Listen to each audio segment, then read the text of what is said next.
everyone, welcome back to the show. So today it's time for another episode in my most loved fragrances, the great new series that I'm really enjoying doing, and we've had some superb guests so far, and today another wonderful guest I'm really excited to have on the show, Tara from the great YouTube channel Olfactofiles. Hello, Tara. Hi, how are you, Dan? Great, thanks. I'm doing fine. How are things over there in Indiana in the USA? They are, okay. We're still struggling with the, coronavirus and trying to work out what's best for that. But, I'm here, my family's here, so it's all good as far as I'm concerned right now. Okay, that's good to hear. Yeah, it's still challenging times for everybody. But before we get into your picks today, for anyone who's not familiar with the format, here we are today. We're going to talk about 5 fragrances, Tara's 5 most loved or most cherished fragrances. So I ask the guests on the channel to pick the 5 fragrances that mean the most to them, kind of focusing a little bit on the personal stories or why they think this one is important, not just the 5 best smells in the collection, although hopefully most of them will probably smell pretty good too. Before that, though, we want to find out a bit more about our guests. So I believe I'm correct in saying that you are a teacher. Is that right? Yes, yeah. I teach high school psychology because I have a master's degree in psychology. Oh, wow. Okay. Yeah, and then I also teach another class that's geography, but it's only for students who are learning English as a second language because because of my psychology background, I have a good understanding of language acquisition. So I teach those students as well. Wow. Okay, that sounds fascinating. Psychology. Well, it's a great subject. So I hope that you won't be reading too. You're probably reading like a book. That's what everybody always says when they find that out. But I studied memory. Like all of my research and publications were on like why we forget things. So I don't really have like a huge expertise on like mental disorders or personality and things like that. Lucky for me, then I might get away with it. But I'll try and remember. I'll try and remember all the right facts and figures as well throughout the thing. That's good. Okay, but that definitely sounds interesting. Now, one other thing that I was very intrigued about was to do with. I've seen a couple of pictures, I think, on Instagram of you with a guitar. And it seems you're friends with a rather famous blues guitar legend, which is Buddy Guy. Yes. So tell me more about that. Yeah, so I've been very lucky to have a very interesting life so far, I would say. And while I was living in Chicago for 10 years, part of the time I worked for Buddy Guy at his club in Chicago called Buddy Guy's Legends. And I worked there for about 6 years. And part of that time was when I was in college or grad school. And it was just amazing because Buddy, first of all, if people haven't seen him play, is definitely one of the best guitarists, especially in blues, that's ever existed, I think. But also I got to meet lots of other famous musicians and, actors, actresses, things like that, just because they were friends with Buddy or like wanted to see him. So they would come in as well. So I just had like a great time. As a bartender in Chicago, you can make pretty good money. So as a student, I was doing well comparatively. I was just really, lucky to have that job. It was a lot of fun. And if honestly, that kind of a job could sustain you your whole life, I think I would probably do it my whole life. But, we all have to kind of find something that we can really stick through as we get older. So but that was awesome. And, Buddy and I are still friends. He still, sends me letters or cards in the mail. And I haven't seen him obviously in a while because of everything going on, but hopefully once things clear up and they can open up the club again, I'll go visit him. So it's great. Yeah. That is fantastic. Sounds like must have been a great fun thing to do. And of course, we have a lot of viewers who may be a little young to know all about the history of this kind of stuff. But Buddy Guy was, I'm not overstating it to say he's a legend of particularly the blues guitar scene. And, I think he influenced Eric Clapton and, people like that who looked up to him. And I actually used to be a guitar teacher myself, so I have no great talent in that department. But I remember having a cassette when I was young, I think Folk Festival of the Blues or something with him, a real old one with Muddy Waters and people like that. So, he was a fantastic Yeah, seminal guitar player. So great absolutely. stuff. Yeah, all right. Love it. Okay, moving on then. I guess, oh no, before we talk about the fragrances themselves, just about you and your channel. This is well, first of all, about the channel. I think you've been going around 6 months, is that right? Yes, that's correct. Yep. And we're already up to around about 3,000 something subscribers. Yeah, that's great. Yeah, I'm really grateful for that. It's been going really well. Yeah, they're great videos, very, very well presented, and you always keep things moving at a perfect pace for me. And I think you cover a really wide range of fragrances. It doesn't feel like that. Yeah, there's niche, there's designer, there's all kinds of things. So check it out, guys. There is a link in the description, a really highly recommended channel to subscribe to. It's great to see some female reviewers now coming through, particularly ones who are not necessarily just trying to give us lists of the sexiest men's fragrances ever. Not that there's anything wrong with I haven't done a video about that yet, so you won't find that on my channel just yet, at least. There's nothing wrong with anyone who does that. There's nothing wrong with that. Yeah. It's refreshing to see that we have a little bit more going on with some channels getting more deserved success, where perhaps the female reviewers talk about a wider range of things, which is absolutely good. Now, my big question that I always ask to everybody, because I'm genuinely always intrigued, is how and at what point did you sort of become more than normally interested in fragrances? Right. Yeah. So I'll talk more about that when I talk about one of the fragrances I chose for this. But there was a point when I was in grad school, and I don't even know how I came across a sample of this fragrance. I don't remember, but there was a fragrance that I sampled that was the first niche fragrance I think I'd ever smelled. And the first time I smelled it, I was like, what is this? This is amazing. Like, how is this so much more interesting than some of the things that I've smelled lately? And, now looking back on it, I still love that fragrance, but maybe it's not the best fragrance anymore. But it kind of opened my eyes to this world that is much more than what you see on the shelves of Sephora or Ulta, places like that I was accustomed to. And so at that point, I started becoming more interested in it, although as a grad student, didn't necessarily have the finances to really acquire a lot, but my collection started slowly growing from there. And that was probably, when was that? I would say that was around 2012. So about 9 years ago. Yeah. Okay. So yeah. And so at what point and how come you thought, now I think I might want to talk about this on YouTube? I didn't even realize how big, or just even the fact that Fragcom existed until maybe about 2 years ago. I would say I started watching, I saw some of your videos, Stephen, of course, Brooklyn Fragrance Lover, Ash from Gent Sense, like a lot of the men's ones that get pushed out. And then Katie Puckrick, I kind of came across some of her videos, although she doesn't make them anymore. And Claire actually was the other female from Smurfy Girly that I started watching around that time. And then, kind of as I watched more and started realizing that there's also like Facebook groups and, Instagrams and stuff, the more engrossed I became in the community, the more I wanted to actually contribute. So I think that's kind of just a culmination, like a slow sort of movement towards actually, kind of contributing, not just consuming.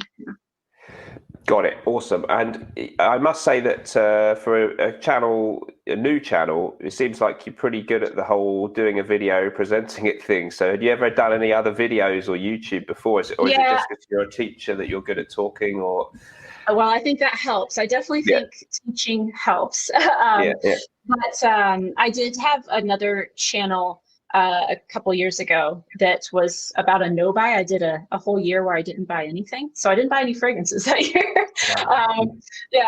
So that year my fragrance collection didn't grow a lot. But so that was a little while ago, and I haven't really done anything with that channel in a long time. But I was at least used to filming and editing to some extent. So that was helpful. Okay.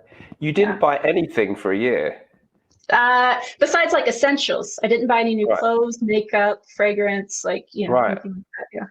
I like that. Okay. Well, and that channel still up there somewhere, is it? It's out there, it's hovering. Okay, well, I get the link. I'm gonna link it in the description. If you don't mind, I'll link it in the description. That's fine. People can watch it. Just don't expect anything new there. Okay, well, you've intrigued me now. So you didn't buy anything for a year apart from the things one Yeah. needs to. You didn't buy anything that you might buy just for fun, like I didn't clothes even or buy jewelry. Starbucks for a year, except one time I Wow. sipped. Yeah, Was it but good? I was really trying to pay off my student loans because, Right, right. as I'm sure you're aware, those can be quite massive for people. Yeah, Probably yeah. also in England, but in the Yep. United States. Yeah, that was what I did. I didn't buy stuff for a year, and I paid off my student loans. I think that's brilliant. Yeah, it's a really good. I like that idea, and it's kind of doesn't really work now that we're heavily into the No, fragrance stuff. But no, I buy lots of stuff now. but yeah, I'm often looking at things, and then I just say to myself, I don't actually need. I have one watch that I like. I don't need to look at. Yeah. My life won't be any better when this thing arrives. So good philosophy. Okay, now it's time for me to stop waffling and get on to the point of why you're here, which is to name your 5 most cherished fragrances. Yeah. There are no particular rules, so it's over to you. Which one would you like to talk about first? So I'm going to go in chronological order, and I'm going to begin with one from Guerlain, and it is Samsara. Now, this is a new bottle, and I'll be honest, it doesn't smell like it used to exactly, but it's enough to kind of remind me of what this means to me. And this is one that reminds me of my mother, who actually both my parents and my whole family, like the culture is that you don't leave the house without fragrance. So my whole life that's been normal. Like you don't leave the house without wearing perfume or, you know, my dad would call it cologne, but you don't leave the house without fragrance. So my mom always had, and I would say like pretty much everyone in my family always had at least 5 fragrances. Like that was normal to have at least 5 to Wow, 10. okay. And not that they had a lot of money. So like for my dad, it was like, I remember Stetson and Brut on his shelf, and my mom had Passion and White Diamonds and Yadis. But my favorite that she wore was Samsara. And so I think that this has definitely shaped a lot of my tastes and preferences. I love sandalwood, which, I was exposed to it a lot from my mom wearing this. And I just, when I smell it, it kind of takes me back to like kind of the late 80s, early 90s when she was wearing that the most. So it is very much like a nostalgic sort of fragrance for me. I'd still like it and I would wear it myself. I don't tend to frequently wear a lot of the fragrances that my mom has worn or that she does wear. But I do occasionally, and I really enjoy it, even though, like I said, the newer version that comes in the B bottles now doesn't really live up to the red bottle like she had. But it is enough to at least kind of provoke that memory. So I just really love it. It's like, it's got that floral, like ylang ylang, and there's like a bit of like, I think vanilla tonka kind of thing going on there. And it's just a really beautiful sandalwood fragrance that kind of, like I said, really piqued my attention as a young child because it was my favorite and it stood out. And that's the one I always wanted to wear from her collection, because I didn't really start having my own fragrances until probably about 12, 13 years old when she started buying some for me. So that's the one I always kind of gravitated towards. All right, brilliant. Yeah, nice choice. Galan, of course, a great house. And I'm interested that if your parents had kind of 5 fragrances or more each. Yeah. Seems they were a little bit into it. Yeah. Yeah, it's like the thing that we do for gifts. Like that's always been like Right. like kind of a go-to gift in our family. Like even my grandparents would gift fragrances. So I don't know why. That's just kind of, and it's odd because I grew up in a very rural kind of grungy sort of town that was very Right. dependent on the automotive industry and things like that. So it's not the norm where I come Yeah. from, but for some reason, my parents and my family's just been more into it than most people in that area. So. All right. That makes sense. Yeah, yeah, awesome. Okay, and I think it's a real iconic bottle design, that old red one. So Yes, yeah, if people are keen to, they may be able to track down an old bottle. I'm sure. Yeah. But you would say, if you can't, it's still worth getting the modern version. Yeah, I think it's still nice. The longevity, the power is just not quite as there. I don't think it's got quite as much of like a sort of spiciness to it that the original had. I feel like you get a lot more of the floral in the newer one. Okay. But yeah, I mean, it's still good and it's cheap to find a new one. So if, it's difficult or too expensive to get one of the vintage bottles, I think it's still worth it. Yeah. All right. Good stuff. Love it. Okay, great first pick. What's number 2, please? Okay, number 2 is the fragrance that reminds me the most of when I was very carefree and, just kind of out on my own. I moved to Chicago when I was 19 years old. And I would say for probably the first few, probably the first 5 years, I frequently, although at this point I had several fragrances, but I frequently wore Anna Marie. I have the Parfum concentration now, but I used to wear the EDP. They smell pretty much the same. The EDT is a little different. But Anna Marie, I love smelling it because it reminds me of that carefree time when, I was just like, dating different people and being excited about like meeting new people and going out. And one place I always wore this was, there's a jazz club, and I'm not sure if it's even there anymore in Chicago, but it was called the Underground Wonder Bar. And it was literally underground. And they didn't just have jazz music. They had blues and reggae sometimes too, but it was always live. And it was like my litmus test for guys that I would date.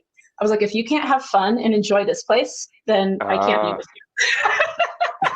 you. Right. So I wore this fragrance on quite a few dates where I went to the Underground Wonder Bar. So it reminds me of that. I remember getting compliments from some of the people who worked there who knew me because I would go there pretty frequently. Yeah, and it was like also close to my house. So I just went there on my own or like with my friends too. But yeah, I loved it. And this reminds me of those good times with like the live music and staying out till, in Chicago, the bars are open till a lot of them 4 or 5 a.m. So nice. Staying out like very late and just having a great time. Yeah, but if people aren't familiar with this one, it's like we got a lot of berries, black currant, kind of a fruity thing. Again, there's sandalwood and ylang ylang in here. So like I said, I think that samsara or just kind of that exposure to that has influenced a lot of my tastes going forward. Now, of course, I enjoy most types of fragrances so long as they're good. But early on, I feel like a lot of the fragrances I gravitated towards had some similar like notes or profiles to some that my mom used to wear. Okay, brilliant. Now, so just to get it straight, and forgive my extreme ignorance of female fragrances, it's Hanemore, or yeah. So it's spelled, if you can see, like that. Is that the brand name? Yes. I can't remember if this designer is from. I don't remember. I don't want to like guess wrong. I can't remember what country this designer's from, but I think it's an Asian country. But yeah, it's Anna Marie, and it's been around since I want to say 1996 is when this came out. So it's been around for quite a while. You can get it very cheap now. When I was wearing it, I had to buy it at Sephora. They don't even sell it at Sephora anymore. But now you can get it very, very cheap, like $20. And I still wear it occasionally. I still enjoy it. And yeah, it just brings back a lot of fun, like good times. So. Okay, it sounds really good, and it's lovely to have those old memories of you having a good time in Chicago. Yeah. And hopefully, if they were going to have any chance with you, the guys would have to be able to have a similarly good time. So yes. that sounds like good fun. All right, and was that an eau de toilette version? Yeah, I have the Parfum concentration now. Okay. Yeah, but I used to wear the EDP, the other Parfum. The EDT is a little different, and I don't like it as much as the EDP and the Parfum. Yeah. Okay, so yours is the Parfum. Yes. And there's also an EDP, which is okay, and the EDT not so much for you. Not as much. Yeah. Superb. Whilst I think of it, just to give us, I probably should have asked this question nearer to the beginning. Is there a particular type of fragrance generally that you think you gravitate towards, or is it a bit of everything? It is a bit of everything. I've recently definitely kind of hit the vanilla gourmand fragrances harder. I think probably that's in some ways contributed to the fact that I've been home and wanting cozy kinds of things a lot. But yeah, kind of a little bit of everything. Lately, I've been wearing a ton of, I don't know if you're familiar with Decida Isara, which kind of has some pine, vetiver, some oak moss in there. Yeah, kind of a little different, not a gourmand, but also Killian's Angel Share. I'm kind of known now to be bathing in that lately, which is a really nice, not unique fragrance, but really nice, cozy, warm fragrance. So yeah, I think I've been gravitating towards gourmands this last year, but yeah, kind of historically, I would say there's a lot of in general, woody fragrances I really enjoy. And when I was younger, definitely the fruity kinds of woody fragrances. Yeah. Okay, great stuff. Yeah, that Killian one, Angel Share, seems to be getting a lot of talk lately. Yeah, I need to try that. Yeah. Yeah, Okay, definitely. brilliant. So we've had two, haven't we? What's up next, please? Next, now this is just a limited edition bottle, so it's going to look different, but it's Alien.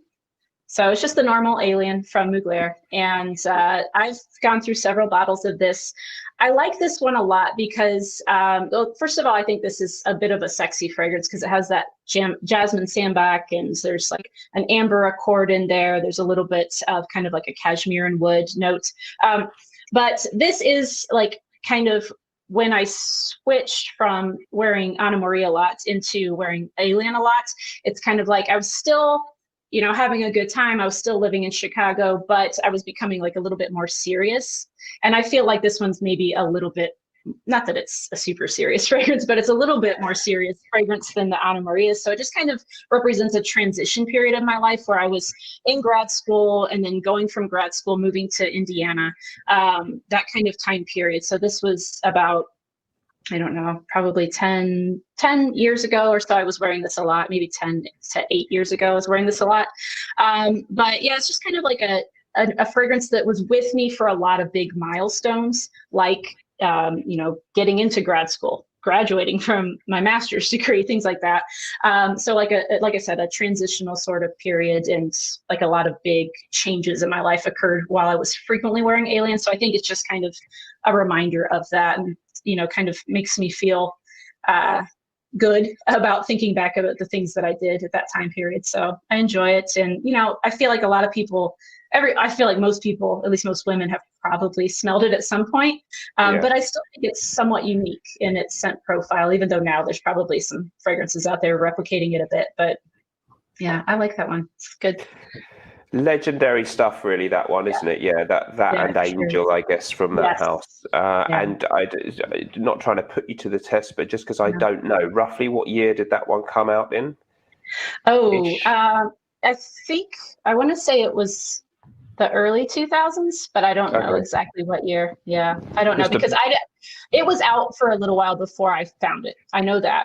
So I want to say that it was probably early 2000s. Okay, so because I'm, as I have admitted, not the best on women's fragrances. I'm not the best on the men's fragrances. Okay, we'll help each other out. So therefore, it was Angel came first, didn't it? Yeah, Angel I want to say was like 92. It was early 90s. Angel. Okay.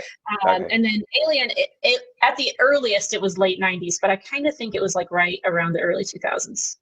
Okay, really, influential, hugely talked about fragrance from a really different fragrance house, aren't they, Mugler? You know, they're a complete contrast to Guerlain with the classic French style of presentation. Mugler, you know, really good, but to me, some of their bottles are really kind of odd. Oh, they're out there. Yeah, they're very odd. So I like them though. Yeah, they're different.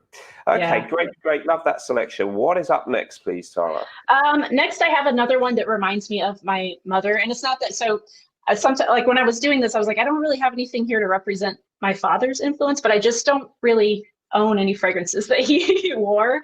But this is one that she still wears, but she's worn for quite some time now, and it's Prada's Infusion d'Iris. And this, I think, is the most popular from this infusion line that they did, but I really like that line. I think there's some really great fragrances in there. This one, for people who aren't familiar, is an iris forward fragrance, but again, it has like a woodiness to it. I think it's cedar in there, some incense. There's like a little bit of maybe benzoin, and I think vetiver even in here as well. But I bought this for her many years ago for Christmas because, like I said, we often gift each other fragrances for different, you know, occasions. And yeah, there's something, it's beautiful. It's a beautiful iris scent. I don't wear it a ton myself, again, because I just don't tend to wear a lot of things that my mom wears frequently, and she does wear a lot of Prada fragrances, so I tend to not wear a lot of Prada fragrances, even though I like the ones that she wears. But this one, there's something about it that just smells really nice on her, and I mean, I think it smells nice on me as well, but it's like iconic. Like I smell it and I immediately think of my mother, like, because she's just worn it for so many years now. Since I gifted it to her, she loved it, and she's just been repurchasing. She still wears a lot of other fragrances. Like she wears a lot of Tom Ford Velvet Orchid. She wears Prada Candy by Nyx. Like I said, she likes a lot of Prada fragrances. This is the one that most makes me think of my mother in like present day, or like in the last 10 years, I would say. Yeah, so I love that one. It's great. Awesome. Okay. And by the way, guys, that one is often talked about as being a good one that men can wear too, I believe. Yeah. It's very good. There is the Iris, I can't remember the exact, it's Infusion de Iris Cedrat or something with cedar. I don't remember the exact name, but there is one with cedar as well, which might be even better for men. But they're both really, really nice though. I like them both.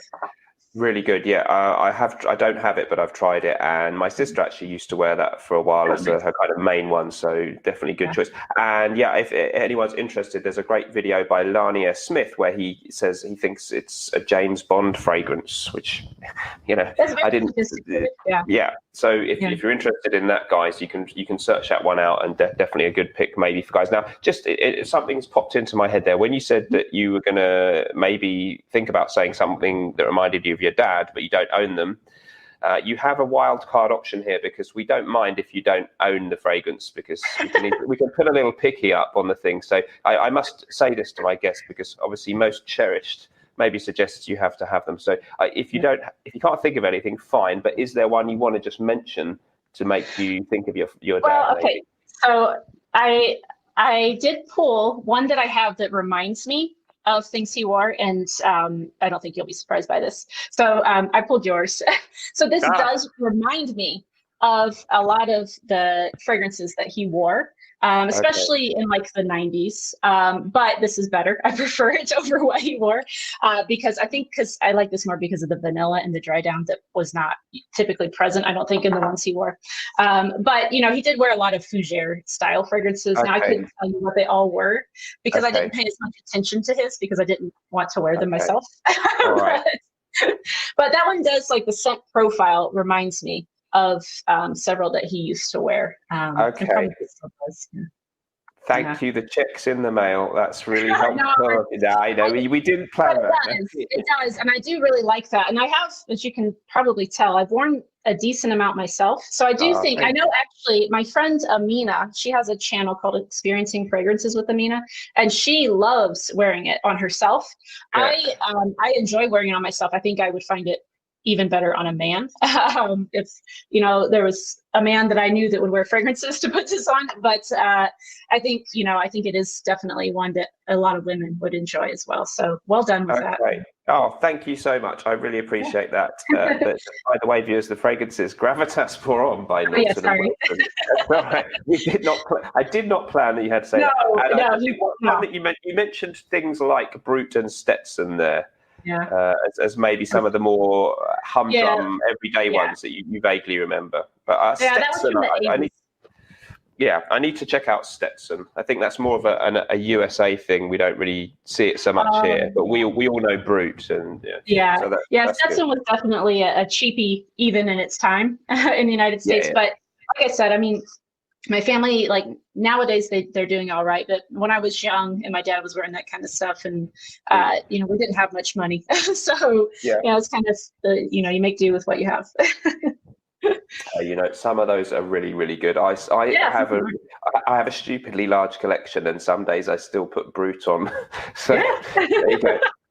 Just makes me feel manly.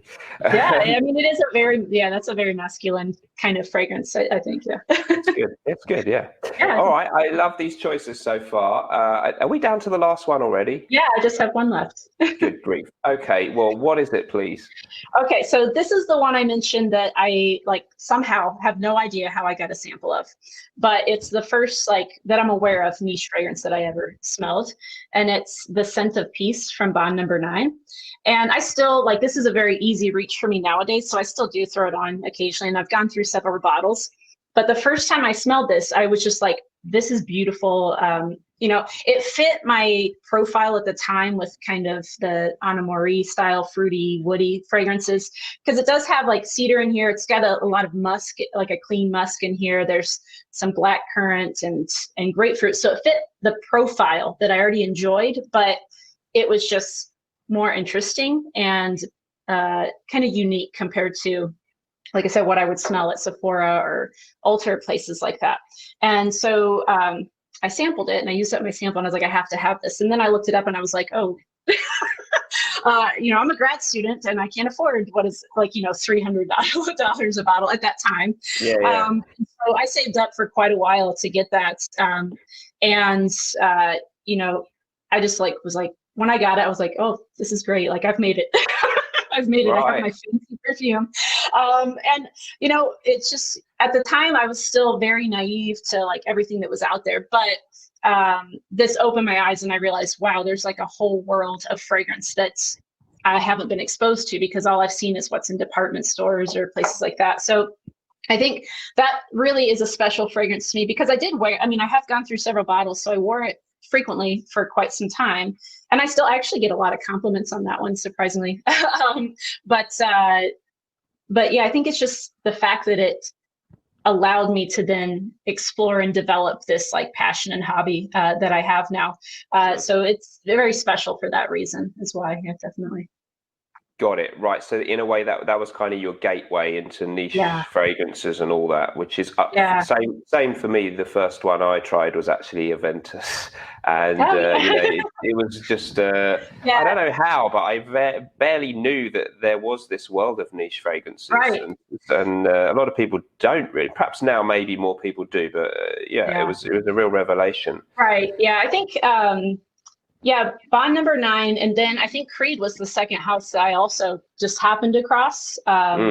Maybe it was at the time that was one of the most popular niche. I mean, I guess it still is. So I think what did I come across? Royal Princess Oud. That one was one of the early ones I came across from Creed, and Aqua Fiorentina was another one, I think. I don't remember all of them, but yeah. So kind of like those two houses were two of the early niche houses that then I started like sampling and exploring more. Definitely. Yeah, brilliant. And again, my ignorance is staggering when it comes to some things, but that scent of peace, the female version, because there's a scent of peace for him, isn't there? That's a different matter, just to avoid any confusion for my viewers. Yeah, and it looks different. It does not look like this. I think the women's one came out first, and then it did quite well for a niche house. So I think they then made the men's version. But it was, I believe, made to like commemorate and like push for peace after 9/11. I don't think it came out until 2006 maybe. So it came out like a while after, but I think that's what this was in tribute to. Yes. I think that's the story. Yes. So far, it has perhaps not succeeded in bringing about world peace, but a great fragrance nevertheless. I don't think any fragrance will be able to do that. But the sentiment is good. So they're a very nice fragrance. And this is my key question on Bond number 9. The bottles, love them or tacky as hell? I don't love them, although there are a few that like they have these ones that are like very expensive with rhinestones that are super gaudy. They're very, very gaudy, but at the same time I'm like, ooh, sparkly. 100%. They definitely catch my eye, but I don't think they're particularly the most attractive bottles, but they're unique. You will notice them, and that probably is what draws some people in, because it's like, what is this interesting looking thing here? Absolutely, I did a reaction video recently about the collection of a guy called Producer Michael. He's got a huge producer. I watched it. He's a very, like a millionaire out in Beverly Hills, and all the videos about luxury things, but his taste is very overstated. So he has like huge diamond encrusted watches, bright shirt.